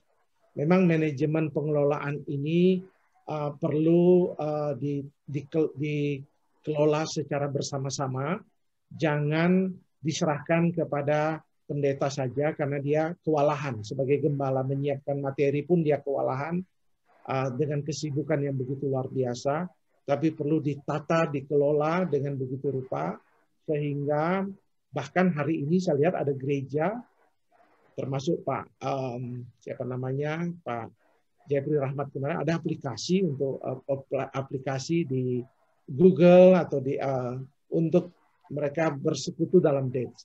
Saya rasa dalam pengalaman kami di gereja-gereja, mereka memang tidak mengenal kelompok-kelompok sel, tetapi sektor atau kelompok doa, kelompok-kelompok di daerah-daerah. Nah, semua itu tetap kami mau perkuat mereka menjadi sesuatu yang prinsip manajemen itu adalah bagaimana ada kehidupan di dalamnya. Dan ada sesuatu yang membuat orang tertarik datang, dan tentu pertumbuhan adalah sebuah akibat. Tetapi yang pemuridan yang hidup. Banyak sekali sekarang di gereja-gereja evangelical, pemuridan dan kelompok-kelompok kecilnya nggak hidup.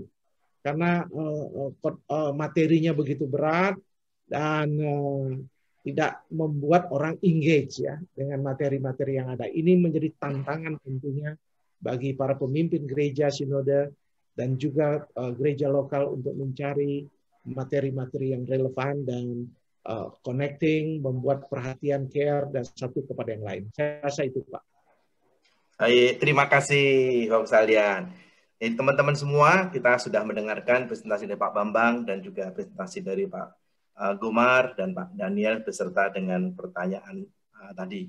Sekarang kita masuk Q&A. Saya masih menunggu kalau ada beberapa pertanyaan, tapi saya rasa banyak pertanyaan yang sudah masuk. Tapi sebelumnya kita berikan dulu aplaus untuk ketiga pembicara kita. Ya. Oke, jadi paling tidak supaya tidak ngantuk dan juga tidak hanya sekedar mendengar, kita paling enggak menggunakan laptop kita untuk memilih emolitik ya. Baik. Senang sekali kalau melihat ada paling tidak walaupun tidak kelihatan wajahnya, kelihatan emolitiknya. Kita masuk Q&A Bapak sekalian. Mudah-mudahan ada beberapa pertanyaan yang bisa terjawab melalui para presenter yang Tuhan sudah kirimkan pada malam hari ini dan bisa memberikan inspirasi buat kita. Dan kita bersyukur bahwa banyak data-data dari PRC menunjukkan pertumbuhan gereja yang baik, walaupun tadi sehatnya kurang ya, itu menjadi tantangan buat kita. Nah, mungkin pertanyaan pertama buat Pak Bambang Budianto. Ya, Pak Bambang, ini ada pertanyaan menarik. Kalau yang namanya proses pemuritan, tadi dikatakan berkali-kali merupakan variabel yang penting. Dan hasil PRC menunjukkan diolah apapun, mau jemaat dewasa, jemaat anak-anak, jemaat remaja, selalu konsisten. Di desa, di kota konsisten, di semua aliran konsisten. Tapi kira-kira ada nggak dari Pak Bambang? Kira-kira proses pemuritan apa yang tidak standar-standar? Yang kemudian bisa memberikan dampak, ya, mungkin bisa dihubungkan dengan penelitian PRC yang keempat juga. Silakan Pak Bambang. Ya, terima kasih Pak Andi. Memang tidak dibahas di dalam penelitian atau survei ini, dikelompokkan pemuritan yang seperti apa. Tetapi dengan pemuritan itu yang dapat diambil atau disarikan adalah satu engagement tadi. Ya, di banyak tempat, bahkan di dunia profesional, Gallup misalnya, sudah bisa menunjukkan bahwa kalau engagement di perusahaan, engagement di organisasi, itu mempengaruhi performance karyawan. Demikian juga dikonfirmasi dengan riset ini. Jadi memuridkan atau terlibat pelayanan itu engage. Nah, kalau orang tidak engage, dia lebih cenderung akan gampang terpengaruh, baik menikah dengan orang yang tidak seiman atau mungkin tidak gereja lagi dan segala macam. Jadi engagement itu seperti ownership-nya meningkat. Jadi pemuritan itu memberikan engagement. Yang kedua, pemuritan itu memberikan community. Dalam buku kita yang pertama disebutkan bahwa faktor yang penting, yang paling penting, yang bisa membawa anak muda kembali ke gereja, faktor yang paling penting menjaga anak muda supaya bertumbuh di gereja, adalah community. Nah, saya rasa kita tahu semua anak-anak muda itu punya karakteristik camaraderie, loyalitas pada teman. Itu sebabnya ada peer pressure dan segala macam. Nah, kita seringkali di gereja, kita ikut-ikutan gereja di barat, di mana ibadah hari Minggu cuman sekedar kita datang secara individu, bahkan ketemu jemaat lain tempat parkir atau tempat soto juga kita tidak kenal itu gereja mana, padahal gereja sendiri. Tidak ada community. Nah, kita lihat bahwa pemuritan create community. Dan yang ketiga yang kita belajar hari ini adalah empowerment. Semua orang yang di-empower, dia akan engage lebih, dia akan perform better, dia akan merasa memiliki lebih. Nah, buat saya pribadi, kemarin saya baru diminta untuk menyampaikan tentang hal ini. Jadi buat saya memuridkan adalah menuntun orang lain yang jauh dari Tuhan, dibawa mendekat kepada Tuhan, sampai menerima anugerah keselamatan dalam Tuhan, dan terus bertumbuh menjadi serupa dengan Tuhan. A journey, satu perjalanan yang kita menuntun orang lain. Di Inggris ada penelitian yang mengatakan bahwa setiap orang yang menjadi Kristen, dari agama lain atau dari iman lain, selalu didahului antara 5-7 kali orang ini menerima kebaikan dari orang Kristen. Nah, ini seperti yang dikatakan oleh Pak Gomar tadi. Jadi ini penelitian sudah terbukti bahwa buat saya pemuritan mulai sejak orang ini jauh sebelum dia kenal Tuhan Yesus, sudah diberi contoh hidup, diberi teladan, diberi harumnya hidup anak Tuhan, dituntun sampai dekat Tuhan. Nah, di penelitian kita tahun lalu soal pemuritan, yang menjadi sayangnya adalah 90% orang Kristen di Indonesia yang memuridkan dalam gedung gereja. Padahal Amanat Agung berkata, pergilah ke semua orang, bukan semua orang Kristen. Nah, kalau semua orang Kristen, ya betul pemuritan dalam gereja. Tapi Amanat Agung berkata, pergilah ke semua orang, artinya semua orang dimanapun juga di luar gereja. Saya kira kesalahan kita paling besar, kalau saya boleh introspeksi ke dalam, ya sebagai hamba Tuhan, adalah kita domesticate pemuritan yang harusnya di dunia sana, menjadi terang, menjadi garam, menuntun orang untuk makin dekat melihat kemuliaan Tuhan. Kita semua simpen dalam gedung gereja yang dikatakan oleh Pak Daniel dan Pak Gomar tadi. Jadi kalau ada satu hal yang saya ingin, ya kalau saya sendiri mulai dari berubah adalah pemuritan mulai keluar dari tembok gereja. Dan penelitian kita yang lalu, Pak Andi, juga membuktikan bahwa selama COVID di bulan Juni kemarin, ya, benar. Luar biasanya 94% gereja, 94,5% gereja responden kita itu mengerjakan aktivitas sosial. Nah, itu kalau dibilang rekod, itu rekod sejarah gereja barangkali. 94,5% gereja di kota buat sosial. 75% diantaranya pada yang non-members of the church, orang yang di luar gereja. Nah, ini landasan yang menurut saya blessing in disguise. Jadi berkat di balik COVID ini adalah gereja menjangkau dengan kasih yang tulus tentunya orang-orang di luar gereja. Buat saya itu adalah bagian dari pemuritan ini sendiri.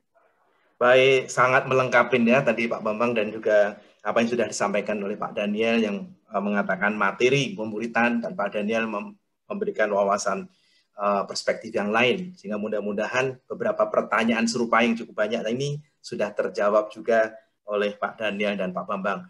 Pak Gomar, ini ada beberapa pertanyaan. Pak Gomar hari ini senang sekali menggunakan kata-kata kebersamaan, oleh karena memang sesuai dengan amanah Bapak sebagai Ketua PGI, melihat secara makro Indonesia. Jadi pertanyaan kepada Bapak, banyak yang bersifatnya makro juga ini Pak. Nah, ini singkat juga tapi menggelitik. Hasil survei BRC memang menunjukkan tadi perpindahan jemaat sebagai penyokong pertumbuhan gereja itu 45%. Itu yang tadi Pak Gomar katakan, satu hal yang harus kita lihat, dan satu hal yang mungkin barangkali kalau bisa angkanya semakin turun. Nanti jangan-jangan pertumbuhan gereja bisa menyulut konflik gereja kalau begitu. Nah Pak, mungkin enggak Pak, kalau ada satu badan misi nasional di mana gereja-gereja itu bersatu, menurut perspektif Bapak sebagai Ketua PGI yang punya pengalaman luas dalam bidang misi, supaya langkah geraknya bisa ada satu kesatuan. Silakan Pak. Ya, sekarang sebetulnya, makasih Pak Handi. Sebetulnya sekarang kan trennya adalah misi itu dari mana-mana gitu, dari mana-mana ke mana-mana. Jadi tidak terpusat. Saya sudah sebutkan tadi Korea sebagai contoh menarik bahwa pekabaran Injil mereka itu dari jemaat-jemaat lokal, diberangkatkan ke seluruh dunia. Nah, dalam konteks Indonesia, saya kira saya masih percaya pada kekuatan-kekuatan jemaat lokal. Tapi tentu saja ketika berbicara strategi penginjilan, mungkin kita perlu satu arah dan strategi bersama, nasional bersama. Untuk itu 2 tahun lalu sebetulnya PGI bersama-sama dengan PGLII dan PGPI itu menyelenggarakan lokakarya konferensi pekabaran Injil di Brastagi dan mencoba merumuskan arah dan strategi pekabaran Injil di Indonesia dalam konteks masyarakat majemuk Indonesia. Nah, sebetulnya tahun ini direncanakan untuk melanjutkan kembali konferensi itu, mengevaluasi hasilnya dan bagaimana. Tapi kita keburu COVID sekarang ini. Nah, saya kira hasil-hasil penelitian ini akan sangat menarik kalau nanti dalam konferensi pekabaran Injil yang kedua itu yang diselenggarakan bersama oleh PGI, PGLI, dan PGP ini bisa menjadi salah satu ke depan. Saya melihatnya secara nasional dia di bagian perumusan strateginya, tetapi pelaksanaannya dia harus dikembalikan. Ada gereja-gereja, yayasan-yayasan, kelompok-kelompok harus didistribusikan semua ke situ. Saya nggak melihat urgensinya misalnya ada satu secara nasional inilah melakukan pekabaran. Itu mematikan nanti inisiatif-inisiatif lokal. Yeah. Tapi sekali lagi memang diperlukan semacam percakapan bersama, ada tidak koordinasi, tapi ya semacam itulah. Koordinasi cenderung menjadi ada yang diperintah, ada yang memerintah seperti itu. Memerintah kita kan semua Kristus Yesus. Komitmen aja yang penting, komitmen bersama bahwa Indonesia ladang bersama yang harus kita garami bersama. Ya, Tuhan. Luar biasa Pak Komar. Jadi kita udah jelas kalau dalam perspektif blueprint strategi besarnya secara makro, kita bisa membuat blueprint bersama-sama dalam konteks ini. Tapi eksekusinya, implementasinya sudah pasti kita punya ladang tersendiri, kita mungkin juga harus melihat sosial budaya sendiri-sendiri di mana gereja kita ditempatkan oleh Tuhan ya Pak. Saya rasa cukup jelas sekali yang disampaikan oleh Pak Komar. Sekarang kita masuk ada variabel mengenai jemaat yang melayani. Nah ini saya mungkin minta Pak Bambang dan juga Pak Daniel untuk menjawab dengan perspektif yang berbeda. Dan ada beberapa pertanyaan berhubungan dengan bagaimana engage jemaat melayani. Mungkin kepada Pak Daniel lebih dahulu. Dan fokusnya adalah memang tadi Pak Bambang sudah katakan variabelnya adalah bagaimana melibatkan jemaat untuk bersama-sama melayani itu ada hal yang sangat bagus. Nah kalau di tengah-tengah pandemi Pak, work from home tentu memiliki kesulitan, memiliki tantangan. Nah dari Pak Daniel sendiri, bagaimana pengalaman praktis Bapak 2.500 gereja di tengah-tengah work from home itu bisa kemudian menambah jumlah jemaat yang lainin. Nah nanti akan saya sambung pertanyaannya hampir serupa untuk Pak Bambang. Silakan. Nah, memang uniknya gereja-gereja kita karena di daerah mereka tidak punya jaringan internet yang begitu bagus. Mereka memakai pada waktu pemerintah dengan tegas-tegasnya melarang, mereka pakai toa. Jadi jemaat semua duduk di lataran rumah, lalu toa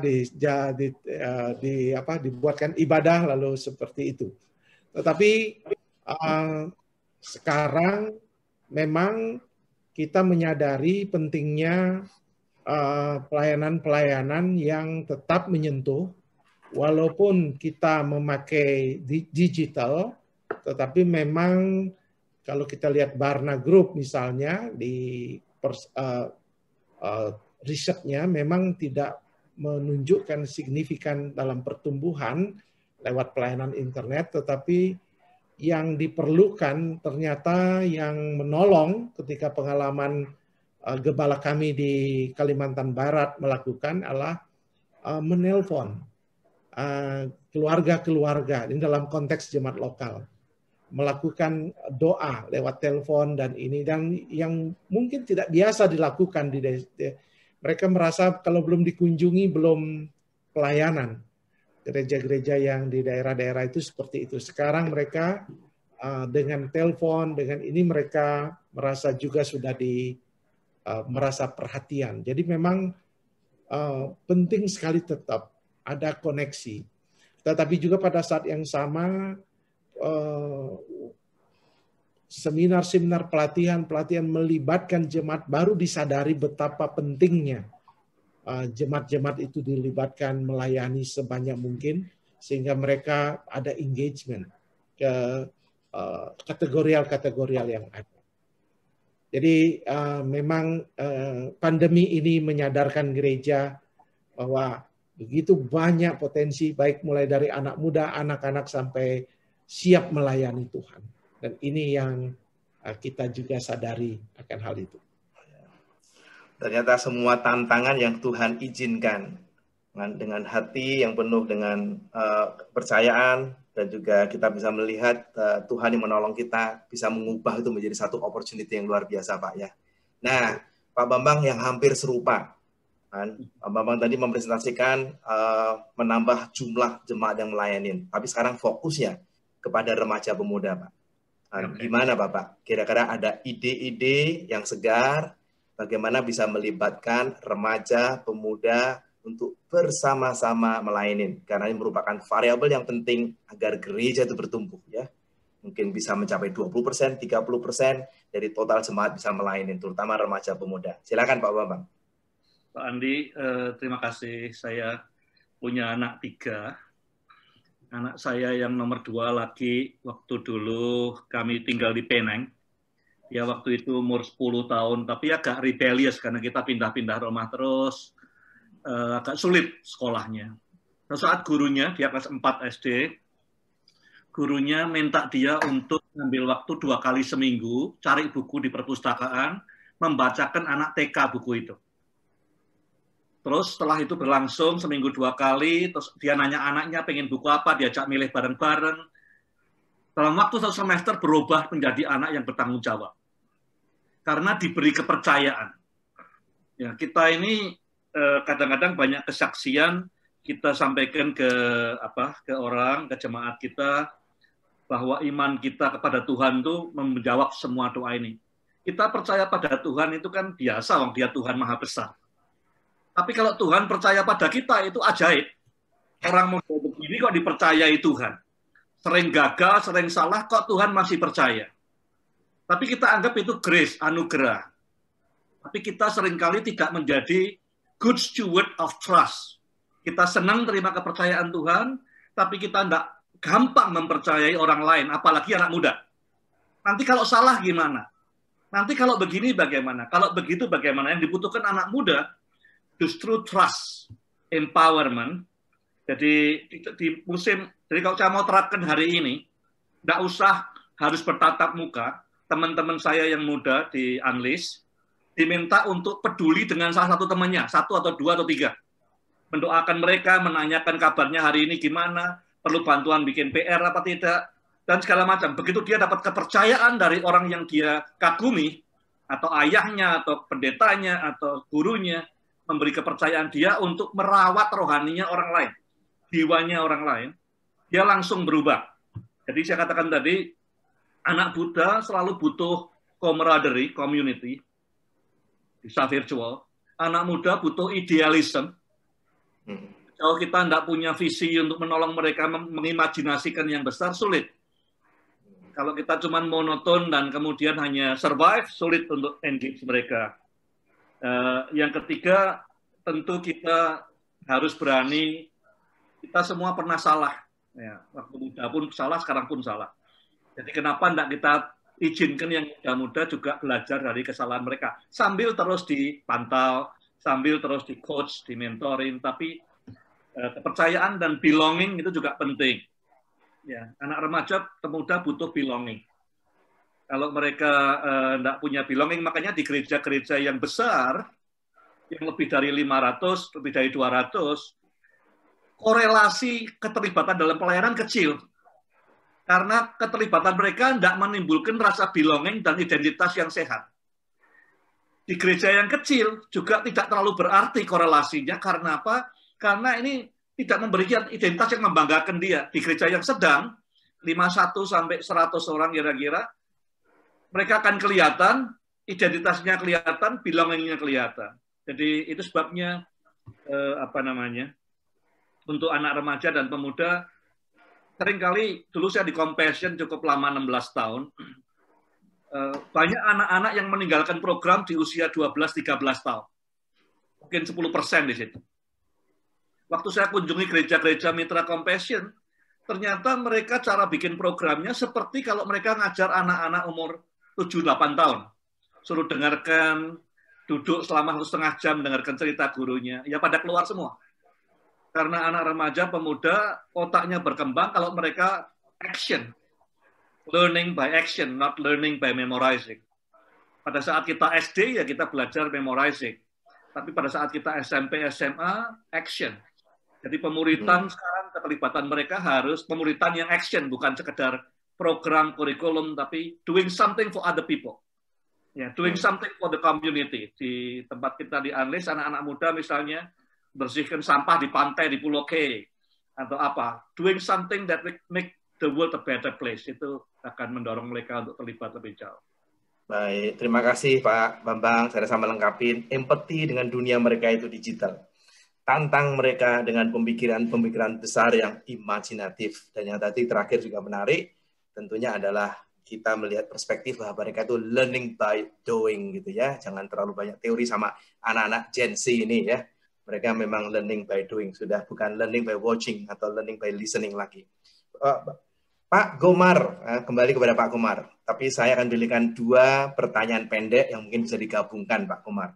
Ada yang bertanya, yang namanya nominal Christian yang tadi Bapak sampaikan. Nah, kira-kira itu nanti malah memicu tidak nggak perpindahan gereja? Atau maksudnya Bapak nominal Christian hanya di kalangan gereja itu sendiri? Kalau perspektif ini dilakukan, apakah akan juga menambah memicu perpindahan jemaat?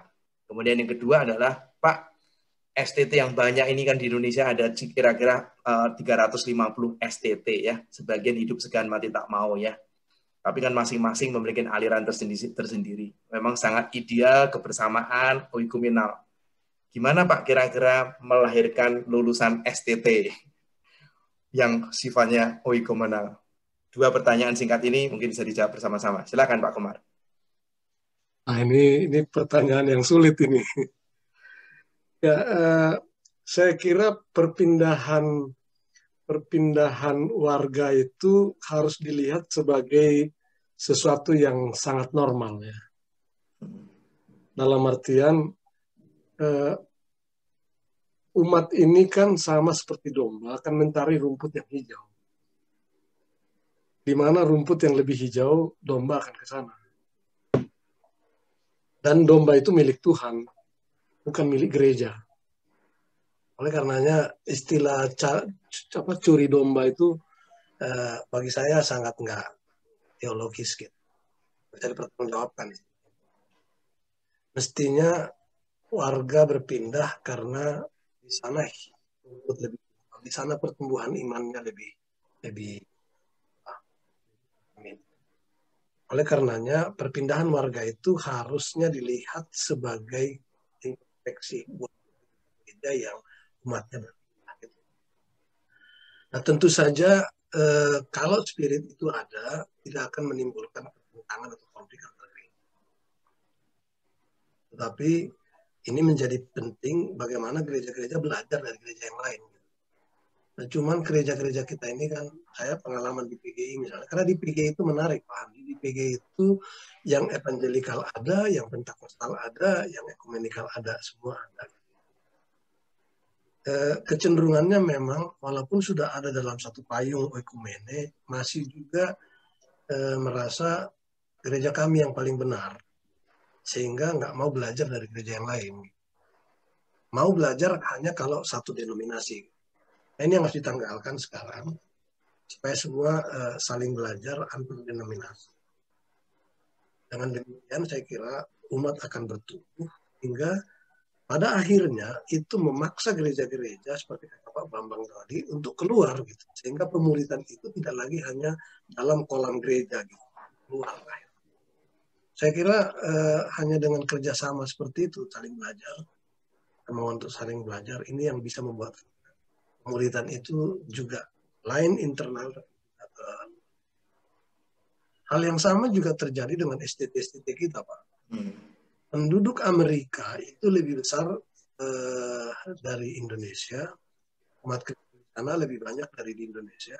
Sekolah tinggi teologi di Indonesia lebih banyak dari di Amerika, Pak.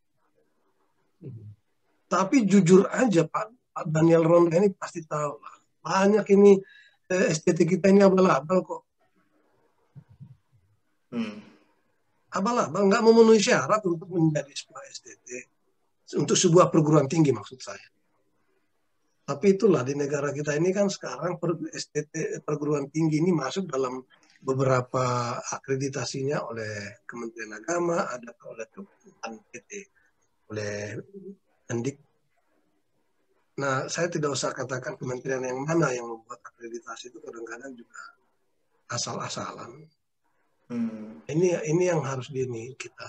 Kenapa bisa terjadi begitu? Karena sekarang memang trennya lulusan STT itu lebih bandingkan perguruan tinggi lain, jurusan STT itu durasi nganggurnya itu lebih sedikit, lebih pendek. Sehingga sekarang berduyun-duyun orang masuk ke STT.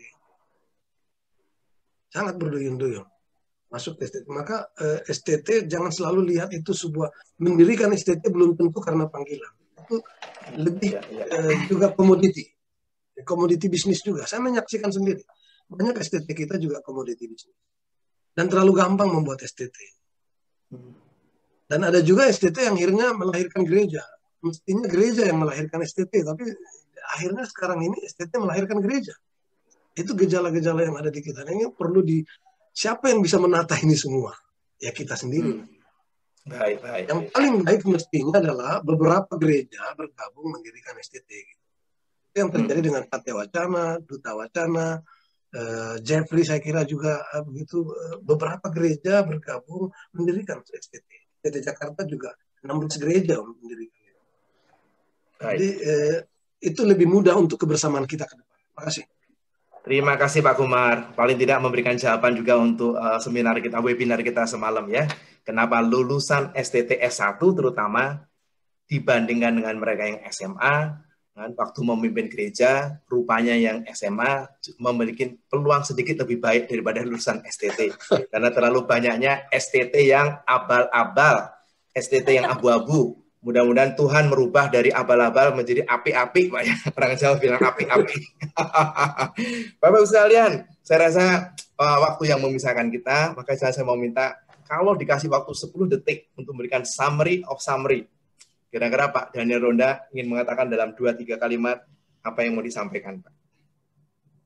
Saya rasa yang saya sampaikan adalah pertumbuhan gereja adalah kehendak daripada Tuhan, dan Tuhan mau gereja kita bertumbuh dan efektif. Mari kita periksa kembali pedoman manajemen yang selama ini kita telah lakukan, apa yang kita lakukan, dan bercermin dan mulai melihat pimpinan Tuhan bagi gerejanya.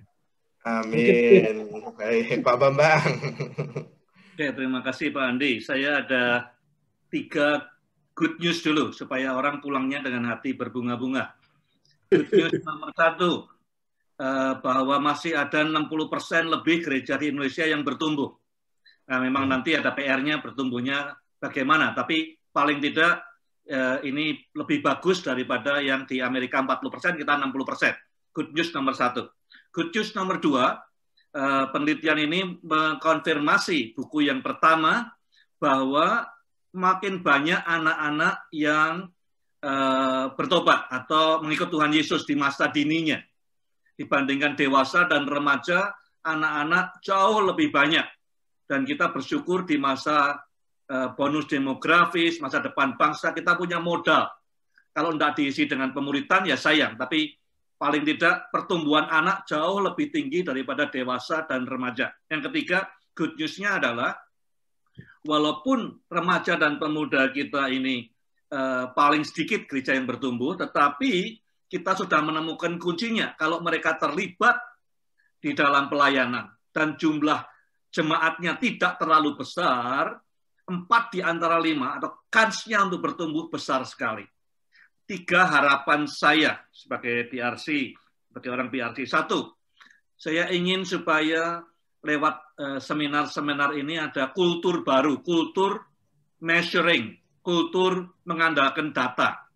Kalau misalnya Pak Andi bisa menyediakan buat semua sinode formulir isian digital yang tiap tahun ngelihat urutannya semua, sehingga kayak di Inggris kita tahu jumlah anak sekolah minggu 18.30 berapa, 18.40 berapa, dan seterusnya.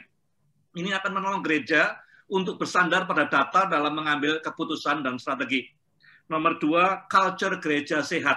Tidak hanya culture gereja besar, tapi culture gereja yang sehat. Yang sehat seperti apa? Yang tadi dikatakan Pak Gomar adalah yang menghadirkan kerajaan Allah, yang menghadirkan shalom, yang menjadi terang dan garam. Yang ketiga adalah culture pemimpin yang terus belajar. Kalau Maxwell berkata, kalau pemimpin tidak mau belajar lagi, mendingan dia minggir, karena dia tutup jalannya orang lain. Ya, jadi kultur yang ketiga, kultur pemimpin yang terus belajar. Terima kasih, Pak. Terima kasih, Pak Bambang. Pak Gomar, silakan. Ya, saya kira dari saya ada 2. Yang pertama, gereja kalau mau bertumbuh harus berubah. Perubahan pertama, mulailah sekarang, seperti kata Pak Bambang tadi, berbasiskan data dan analisis sosial.